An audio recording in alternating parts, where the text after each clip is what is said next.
faith-based approach to a 12-step program. Number 2, we're going to have to talk about faith. So, having faith in a higher power. How does that have anything to do with the success of your relationships? It says in the Christian Bible that God gave everyone a measure of faith. It's Romans. He created everybody with it. So what is it? It's not practicing a certain religion or not confessing or confessing it.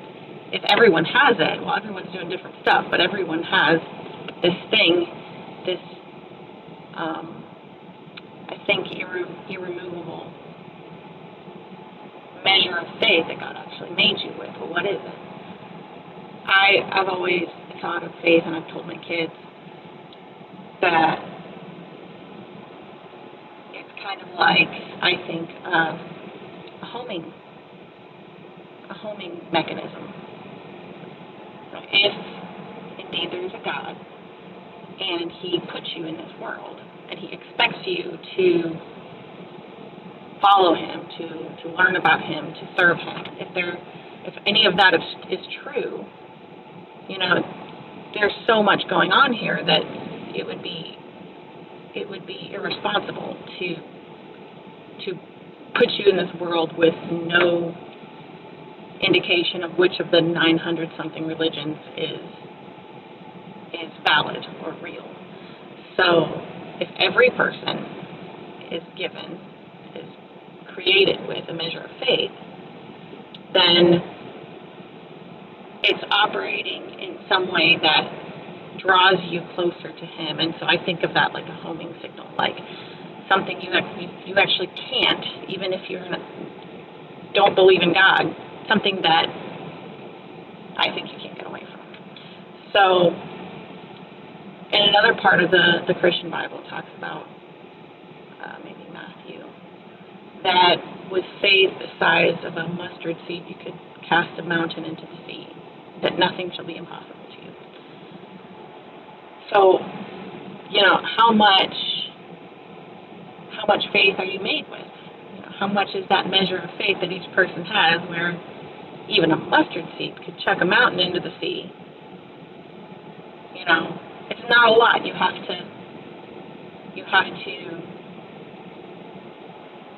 take care of it and feed it, and it's not going to be an obnoxious voice in your ear pulling you toward what He wants you to do. God didn't make a bunch of robots. He created you in His own image, which we should talk about. And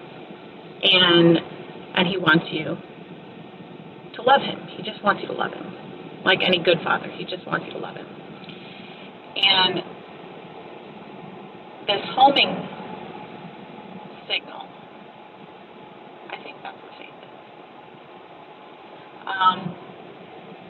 Eric Hoffer, the philosopher, he died in 1950. He said in something he wrote that I really liked, because I thought of that I told my kids. He said that we have this, I'm paraphrasing, something about we have this preoccupation with the stars and the heavens and the sky, like something draws us to a God somewhere in outer space, because we're drawn to those sciences and the belief that there is a God somewhere in outer space that created us, because it's a homing impulse. We're drawn to where we came from, and I really liked that. But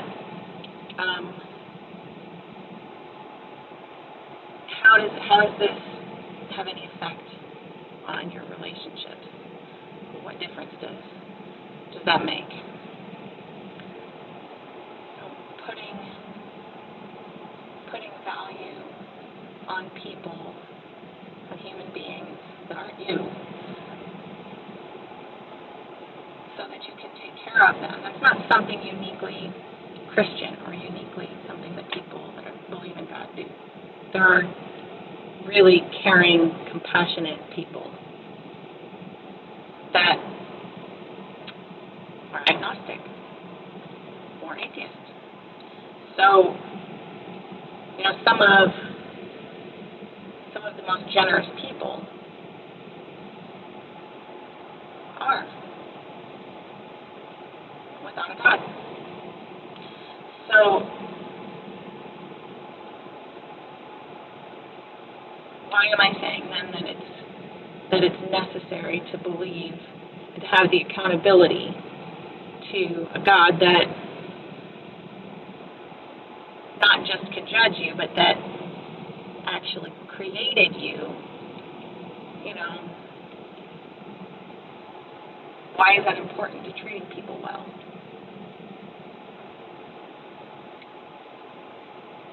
Because I think that if you don't believe in eternity, if you don't believe in an eternity, I can't imagine what that would feel like, to just think, well, when I'm done here, I'm just done and this is over. I guess I would probably make the best of it, just because I only get one, if that's what I thought. But if you can bring yourself to consider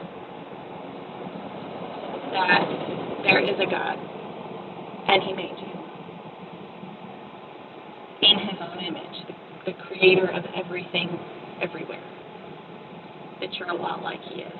No matter what condition you're in right now, there's a lot about you. His fingerprints are all over you. His nature, his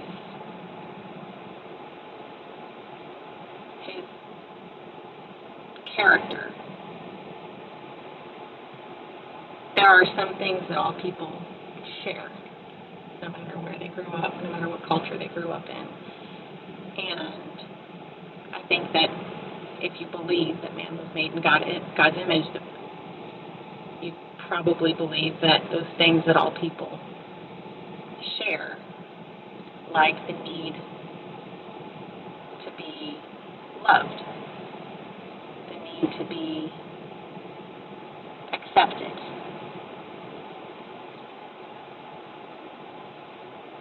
the feeling of pride, not the kind of pride that is a sin, but just with pride in your children, that you just rejoice when you see them succeed. People love to see their kids win, and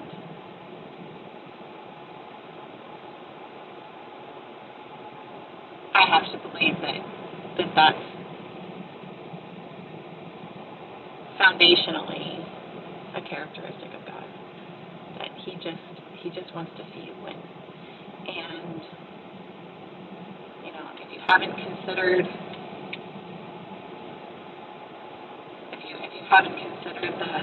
that there is a God out there, maybe look into it. But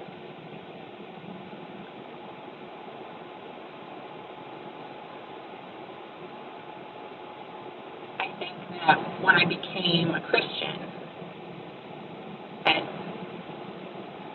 19,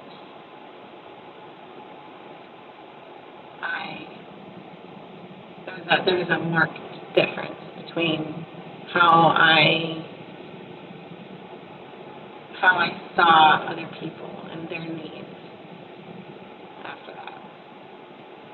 I can't speak for everybody, but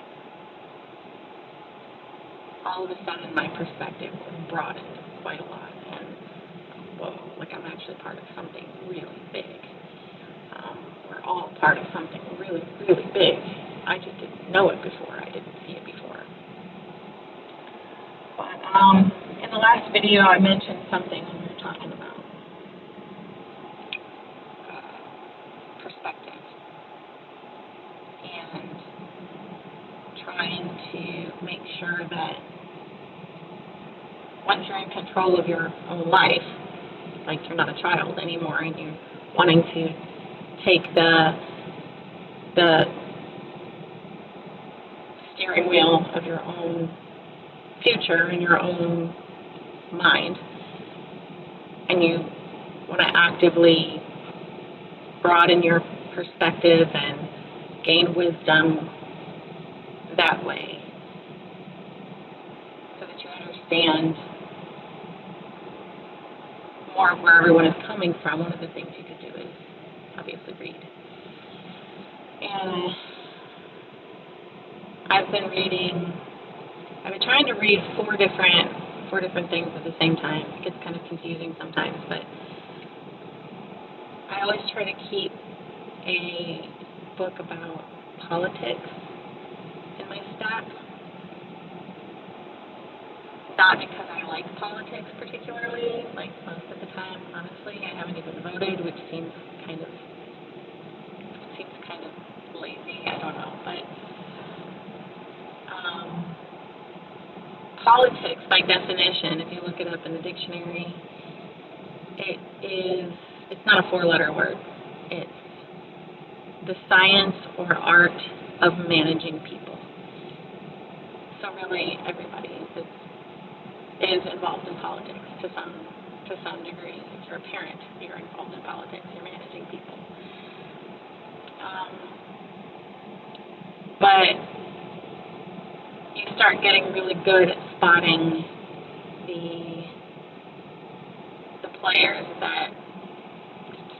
the symptoms of players that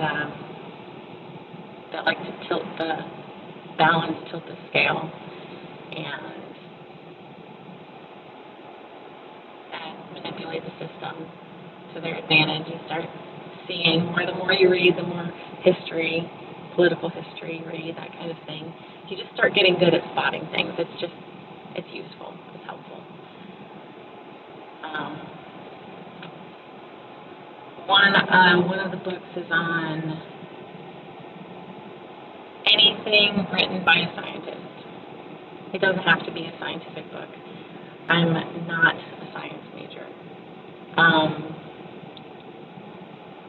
Well, not like, biological sciences, but it's interesting to get even a philosophical book. The book I'm reading right now is about the homing impulse that animals have and how that. I wish I could remember the name of the author right now. But the homing impulse that animals have, and the scientist that was studying this for years and years wrote this book about how he thinks that applies to human behavior and our unescapable need to go home. Our not just being homesick when you're away from home, but going back to where you started, going back to your childhood, going back to revisit where some of your behaviors started at. And, as soon as I saw it, like at the checkout at the library, as one of the suggested books, I was like, homing. I've been talking about that with my kids. I want to look into that. But it's really cool.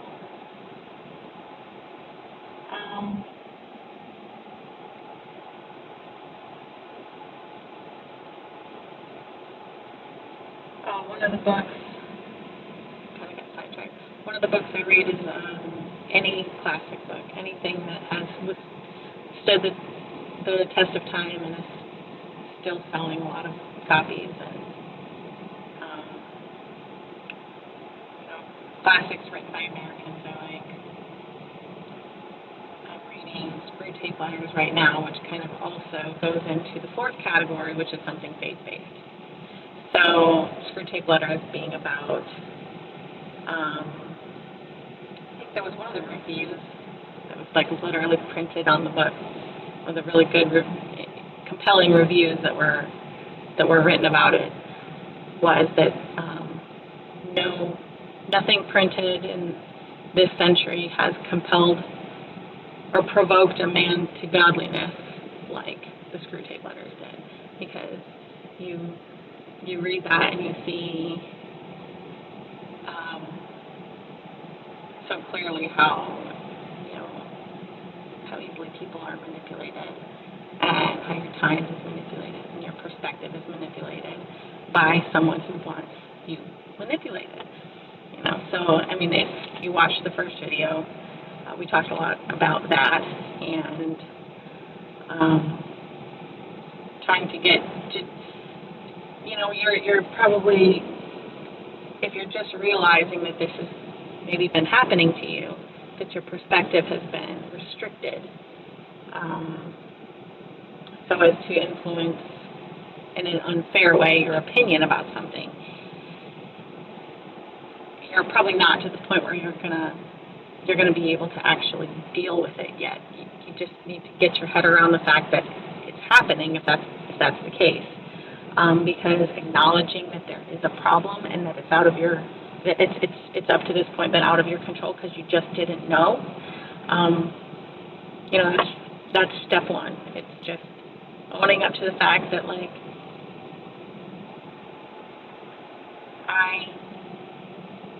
I don't know everything. I haven't been afforded the opportunity to see what the heck is going on. And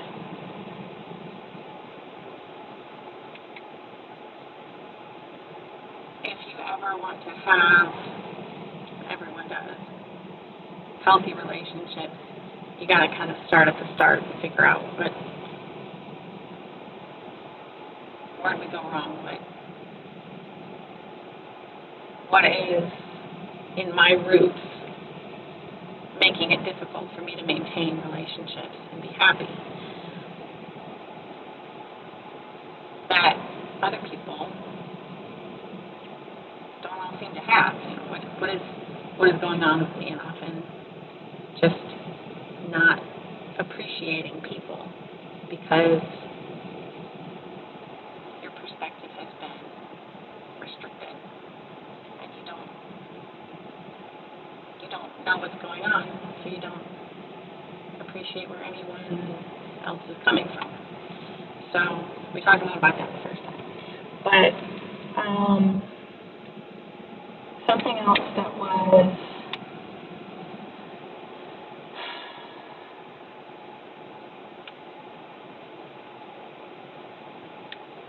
touched on.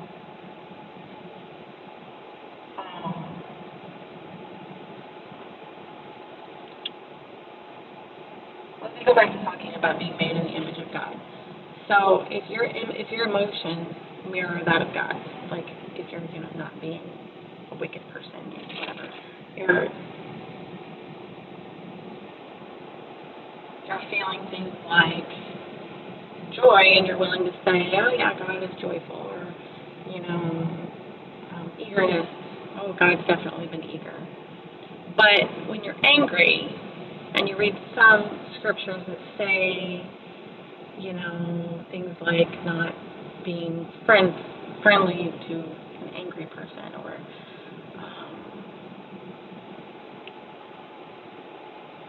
basically to control anger, you believe that, the Holy Spirit is supposed to just get rid of anger completely.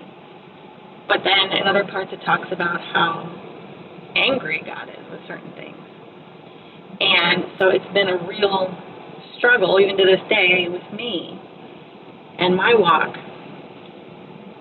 Is anger a righteous emotion?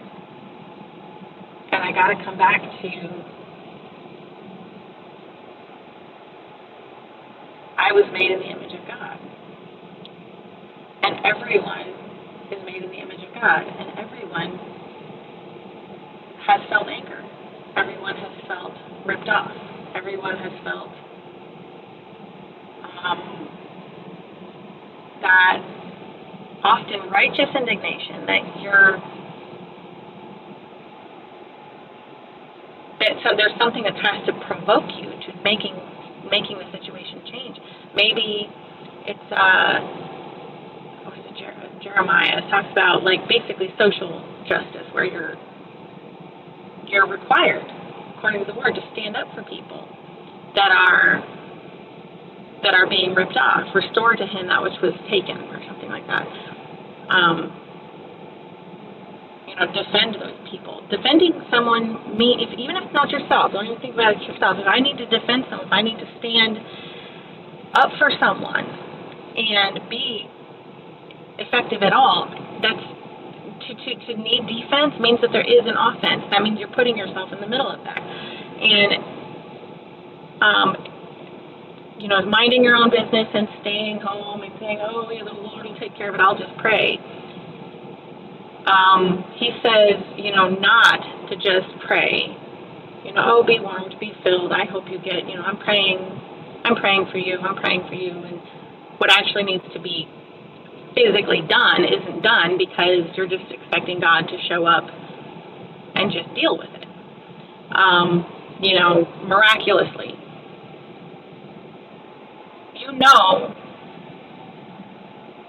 If you believe in the Bible, you know that God can rain manna from heaven. That doesn't mean that you refuse to go to work and make money, go to the grocery store, cook dinner. I know He can. I know He can do anything. But I'm not supposed to just lay here while He feeds and waters me and I do nothing. So, if you see someone needing intercession, they need to be defended because they're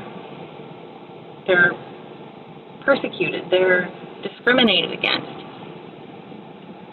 Yes, it's your job. Yes, you are the person. If it's on your heart that that person needs defense, get up and defend them. So it's it's biblical. It's that righteous indignation. Something has to stir you enough to get out of your comfort zone and move and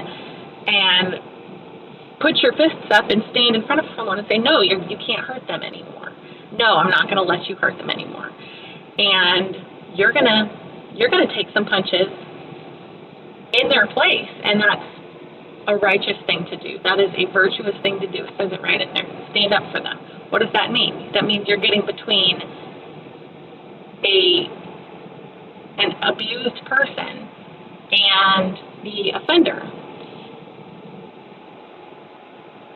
I just thought of another great quote. I'm sorry, I love quotes. Elie Wiesel, the Romanian-born American writer. What did he won the Nobel Prize for his writing called Night. He was a Holocaust survivor, and he said in that book, which I read, and it was amazing, by the way, always take sides. He said, always take sides. This man won the Nobel Peace Prize. Always take sides. Neutrality only helps the oppressor, never the oppressed. Silence encourages the tormentor, never the victim. I have that on my fridge. It's, from a Holocaust survivor, just take that in for a second. You need to stand up. If you are like, I don't want to get involved, I don't want to take sides, it's like, well, if nobody gets involved, then the victim is just going to keep being victimized. So, put on your big girl pants and get up and do something about it if you see something that's not right. So, all that to be said, to kind of come back around to the fact that I'll just say the 12-step program, loosely going to be following that. It's been tried and true in so many different areas for so many different things. And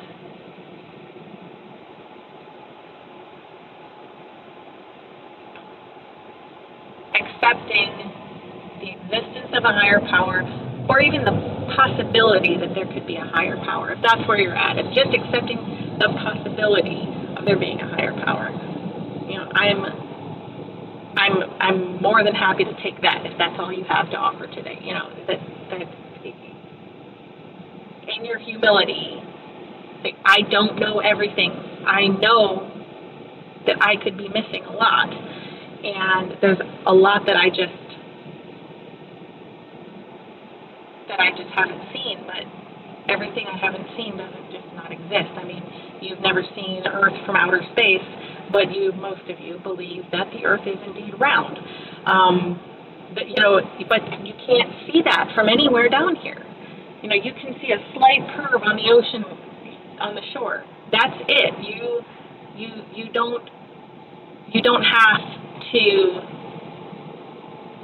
have to be a rocket scientist to know that there are a lot of things that you just haven't seen, except that they could be true. If you weren't there, for that matter, I guess the world could be flat because, I just haven't seen it from outer space. But either way, I'm making a call because of the integrity and the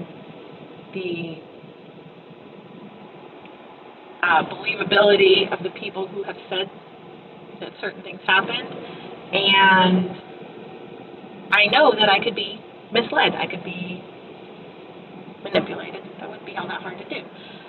So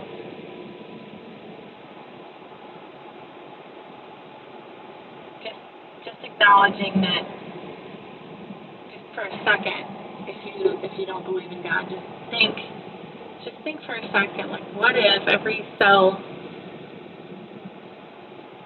perfectly functioning cell in my body, all working together to operate entirely differently from anything else in the animal kingdom, was designed,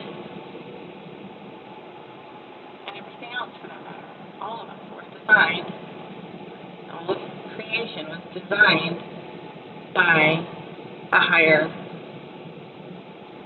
power.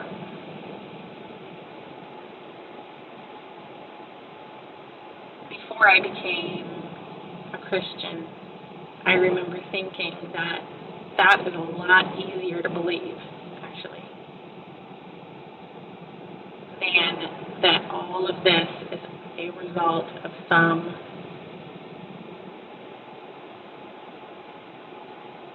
chaos, some accident.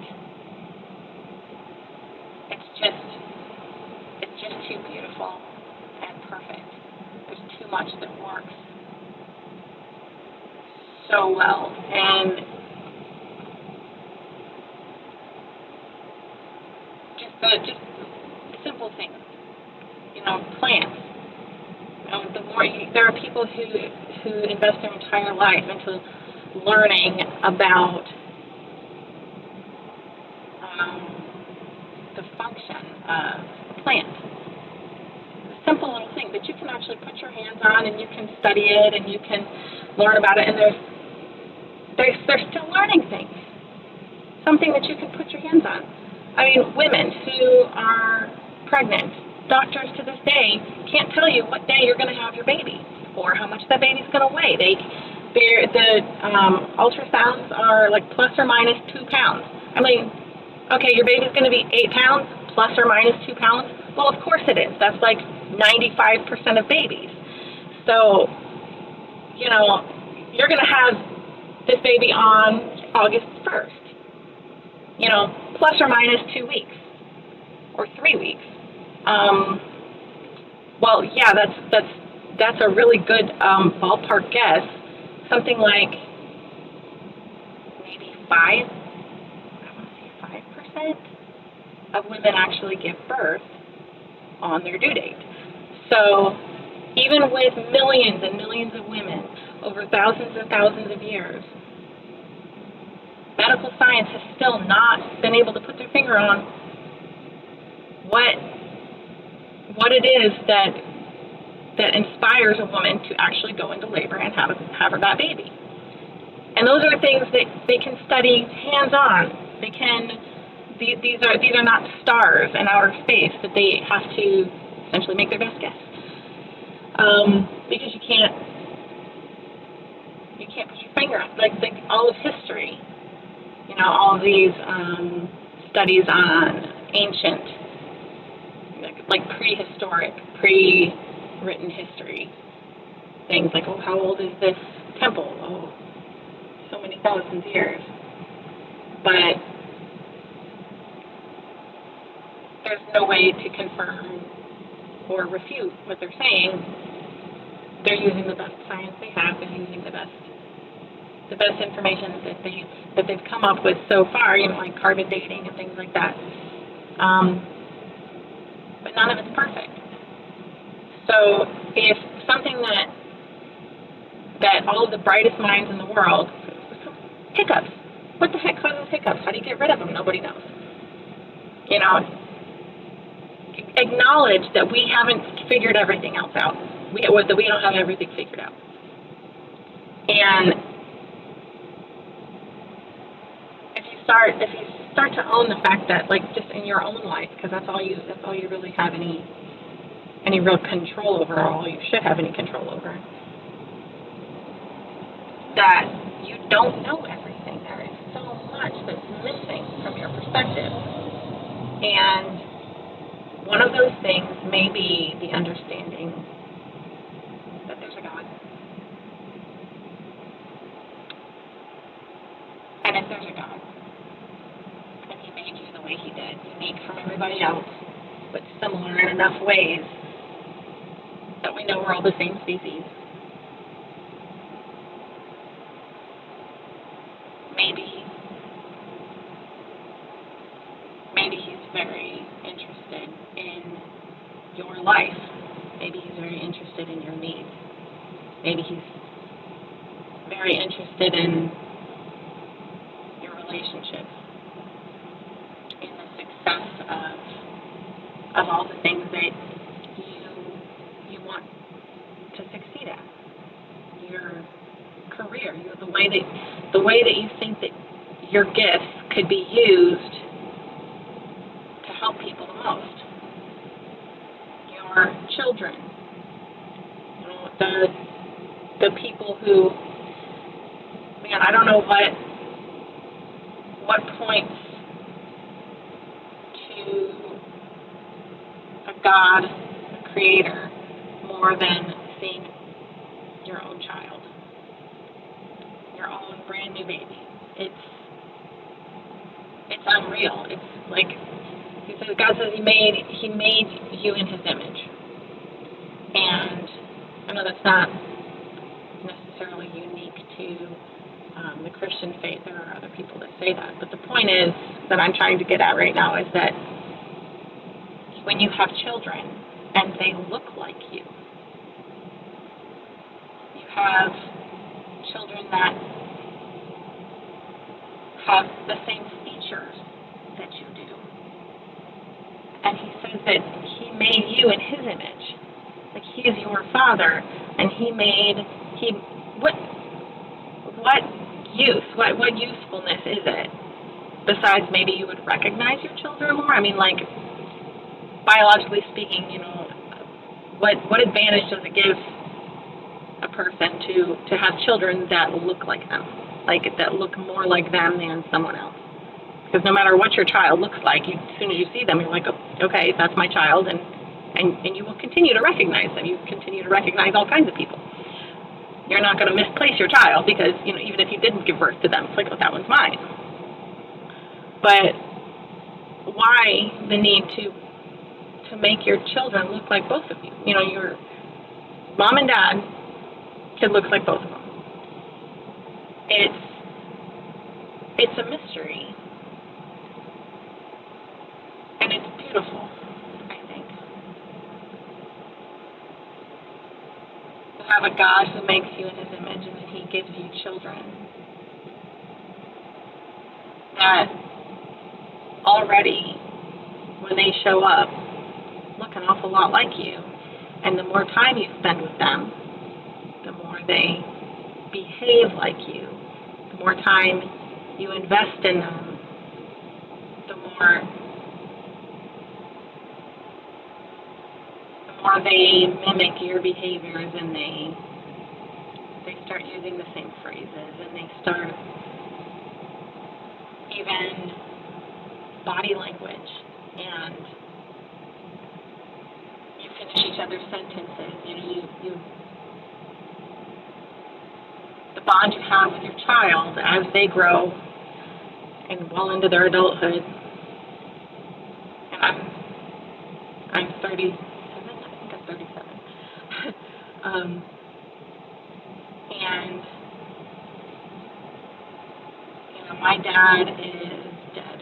My dad died. But man, could I use my dad with some, things that I've been dealing with, and some of the battles that our family has been up against. My husband and I feel like we've been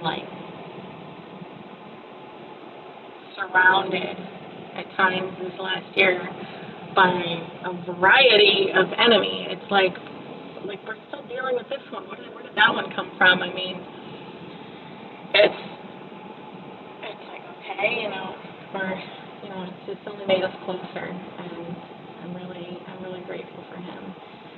But even at 37 and married with a bunch of kids and a busy life, I could so use my dad. I could so use my dad right about now. But,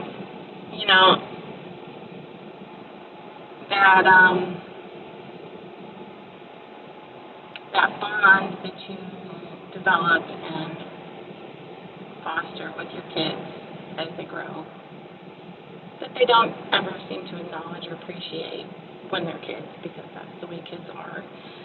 I know I sure didn't. I didn't realize half the stuff my dad did for me until I was an adult. And the other half I realized after he was gone. So, I was kind of an ungrateful kid. But I loved him. I thought just being with him, I just thought was pretty great as a kid. He took me to a lot of football games and stuff. He camped, spent time, but he didn't talk much. I just thought, that's sad. Whatever, I mean, there's a bunch of stuff I'd love to say to him now, but I can't. So, anyway,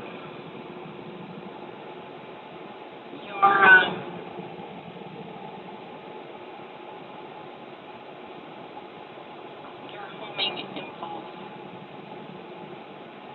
your prayer time, your longing for God to come closer to you, or for you to get closer to Him. If you heed to it, I think it will only help you.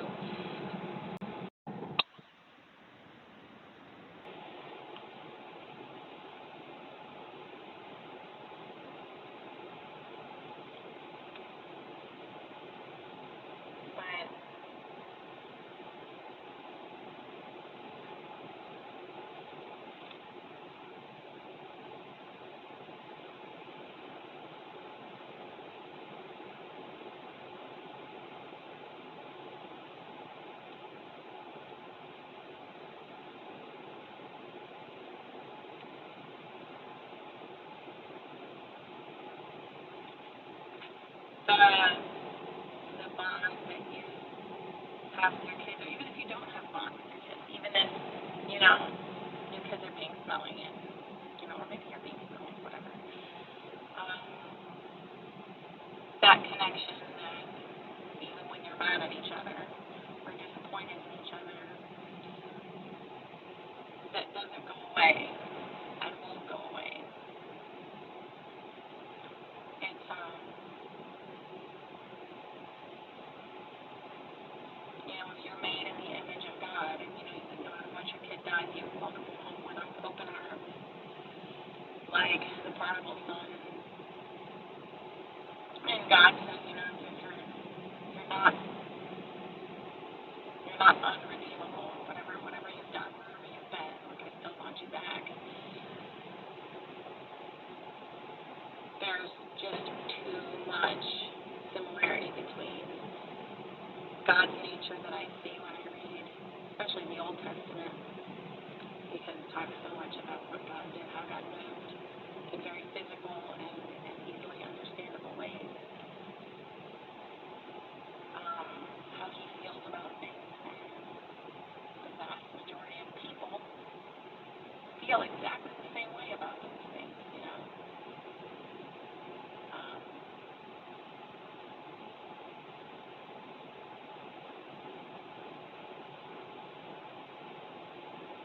the way that you feel toward your children, and the sort of the weight or the burden, but I mean it in a good way,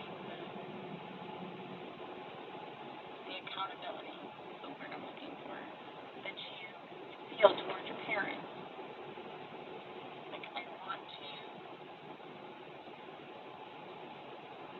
make them proud of me. I want to make them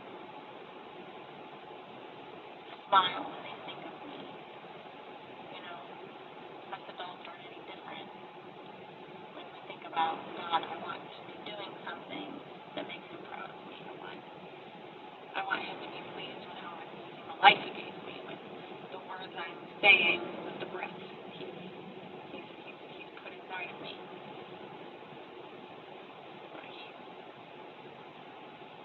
If there is a God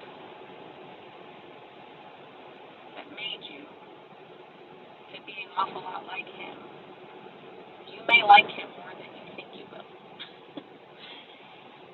And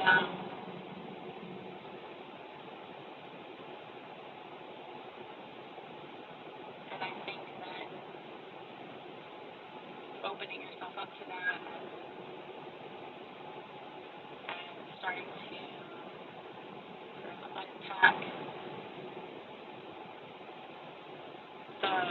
the gravity of all creation and your role in it can only make you more appreciative of your own life and make you use your time and your resources more wisely and more generously.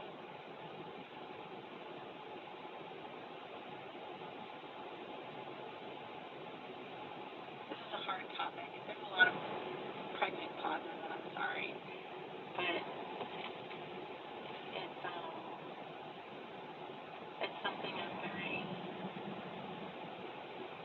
passionate about, but also very wary of shoving something down your throat if you aren't ready to hear that, because I don't want, I'm not ready, I think everybody's ready to hear, if you're not ready to deal with it. I don't want to run anybody off because of the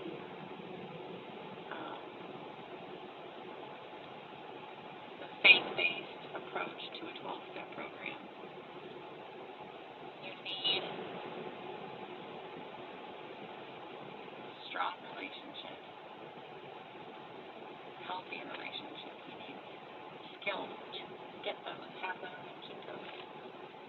And without the kind of value that you will put on people if you understand that they aren't just accidents caused by some cosmic disaster,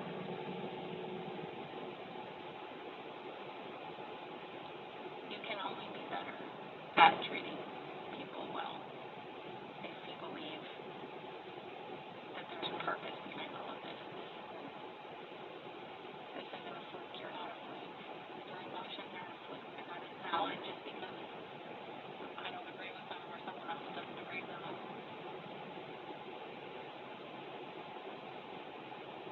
Right? We live in a world, especially the country I live in, that is so instant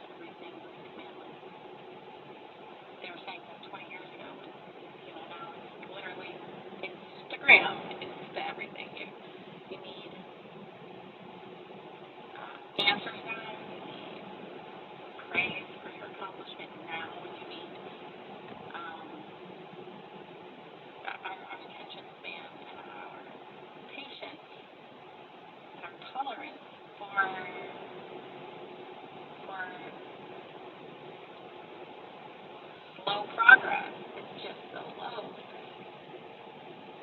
It kind of becomes like squirrels that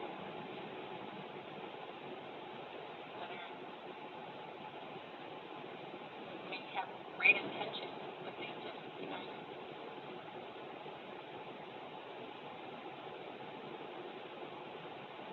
I think that time is another thing you'll probably appreciate more if you dwell on heavenly things, because you realize how much time you really do have a part of. You weren't just here for 70 years or so. You're going to be around a lot longer than that. And while you can't take or leave out anyone from heaven, the way that you treat people, even if unintentionally, you cause them to be angry or bitter, and make their other relationships more difficult because of it. Now, that could have an eternal consequence on everybody they affect and everybody that those people affect. It's bigger than you. Believing in something bigger than you is a big deal. People who join the military to become part of something bigger than them, to be included in something more important than just their own will and their own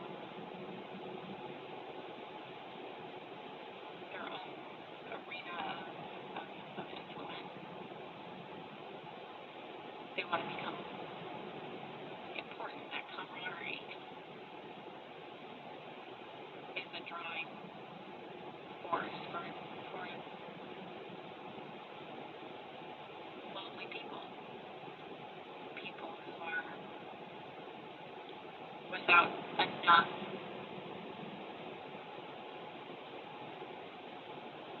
purpose.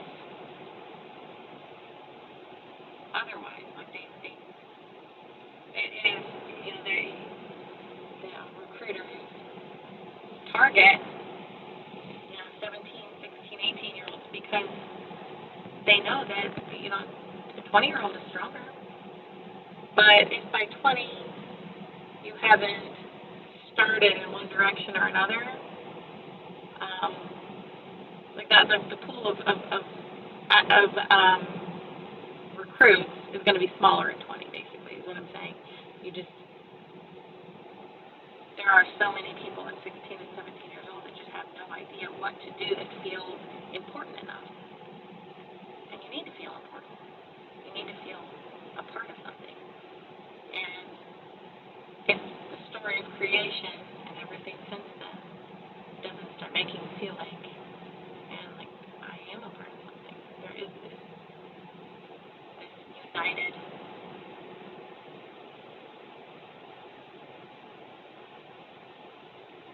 relationship that I have with not just the people around me, not just the people in my country, but with everyone from everywhere throughout all of history. And you'll take a keener interest in history because of it. And what did I say before? That'll also give you more perspective. You see more how people were. The more things change, the more they stay the same. Human condition is basically what it's always been. Your needs as a human being don't change. You need food, water, and shelter. You need to feel loved and important and respected, and that you are valued. And you need people in your life that are valuable. But if you just keep feeling like no one's good enough,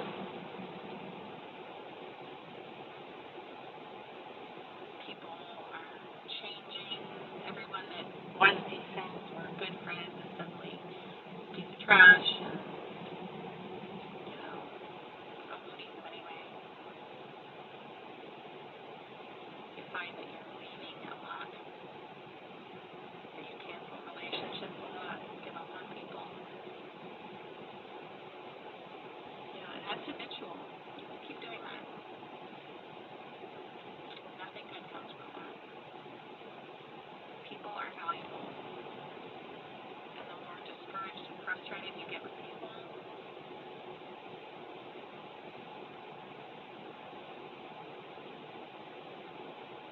if you value their existence as a human being, and you start paying attention to the validity of their own perspective that's so different from yours that you think they're stupid, you start learning and trying to understand. Your relationship with them will get better, but your relationship altogether will just become much easier.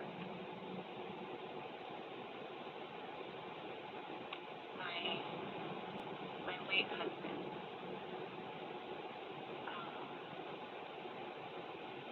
I married my actually the middle sweetheart on my high school sweetheart. I was with him from 8th grade. And we sort of grew up together in a way, 14 and 16 years old, that's pretty young. But he passed away because of a drunk driver that came into our lane, smashed into our car. But that drunk driver was 17 years old. And I'm not saying I'm totally letting him off the hook because he's obviously capable of making his own decisions. Nobody decided for him that night to get on the road or to drink in the first place. I think it's a challenge too, but it's irrelevant. Like it's never registered with me in any way that other than this was someone's child. I mean, what he did hurt my family, killed my husband, hurt my children. But he was a child too. He was a teenager. My teenager in the back seat was. And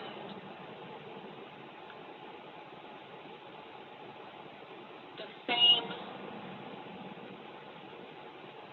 pool of destructive behavior that he took, drinking out of, and smoking weed out of, and driving drunk out of, and some other things he was doing that evening out of.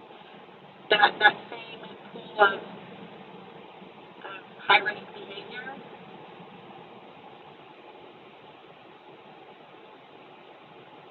so many kids are predisposed because of their parents' decision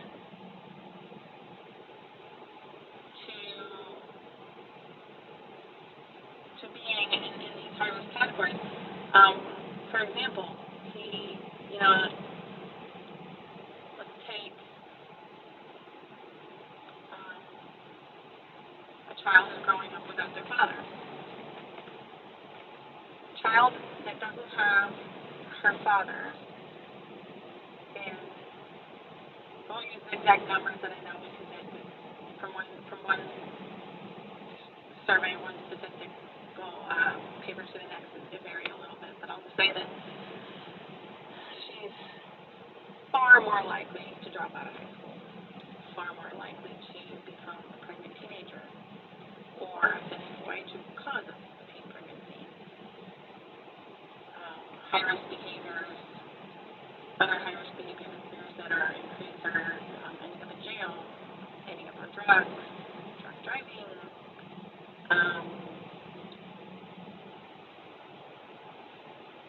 getting into abusive relationships. They're far more likely to end up divorced themselves if their parents were.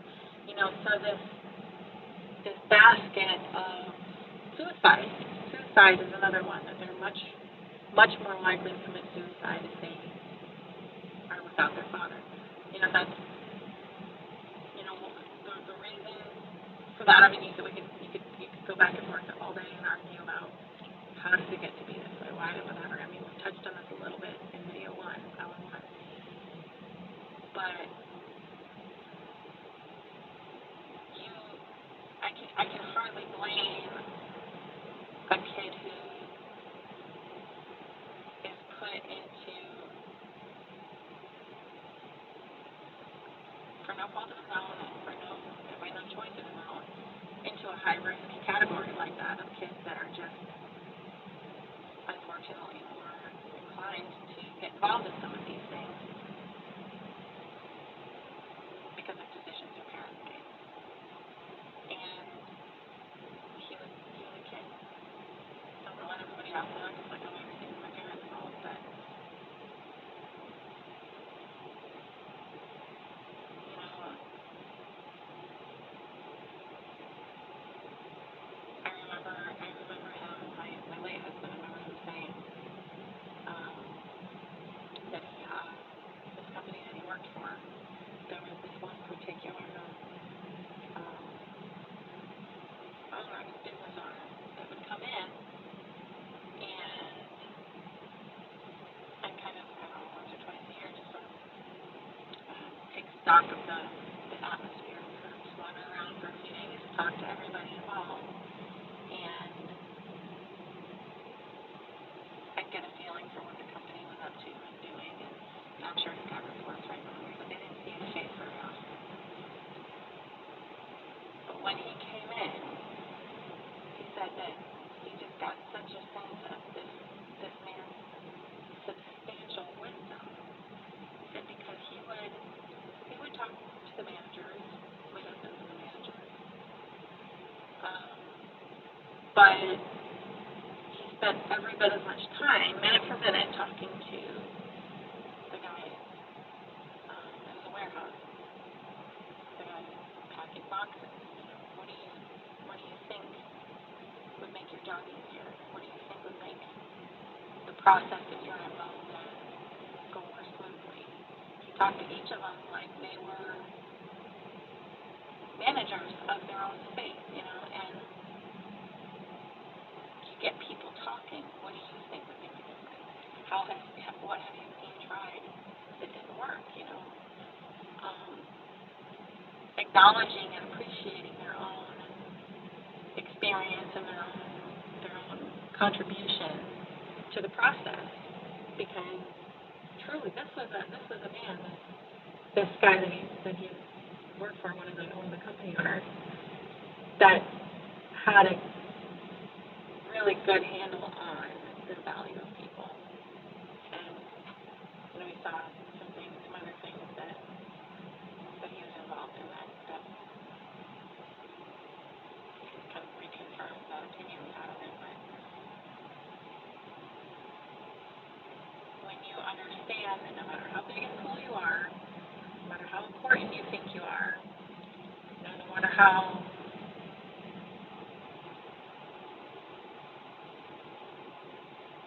right you're sure you are, other people might be right too.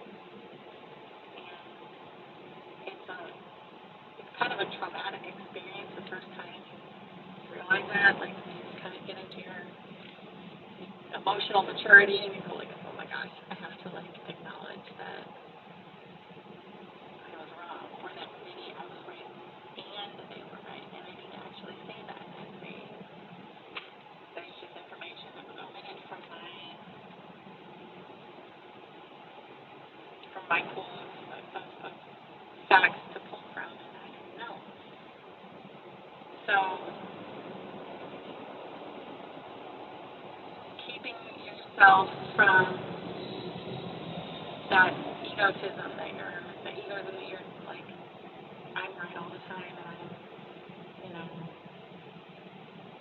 if I feel this way, surely that is the only right answer, and kind of keeping yourself in check from becoming too elevated. But now, you know, now I'm talking about like realizing your own value in the scope of all of creation, so that you can value other people. You need both. You need to keep yourself in check from thinking that, you know, I'm too smart and clever for everybody, and basically my own emotions are that's what's right. My own opinion on everything is the end all be all, and basically biblical truth. Like what I feel is the end of the line, and keep yourself from getting there, or get yourself away from it as you start realizing you're doing that. But also, just in the scope of all of eternity and all of creation, knowing that you actually do have an integral part and you have influence in your sphere of influence. You have the ability to change not just your world, but like a lot of people. And valuing them and realizing that they too are made in the image of God, and they too have the ear of God when they pray, and they too are created with faith, and with their faith the size of a mustard seed could cast a mountain into the sea. They are every bit as important as you are, and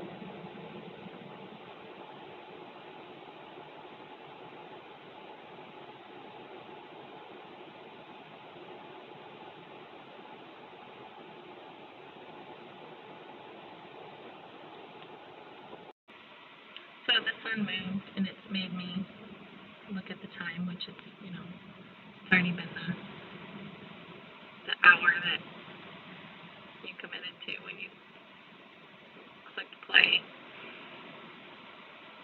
Thanks for sticking with me. We're going to get to the bottom of all these relationship issues. If you have something specific that you want touched on, email me at manorwaysin@gmail.com, and I'll do my best to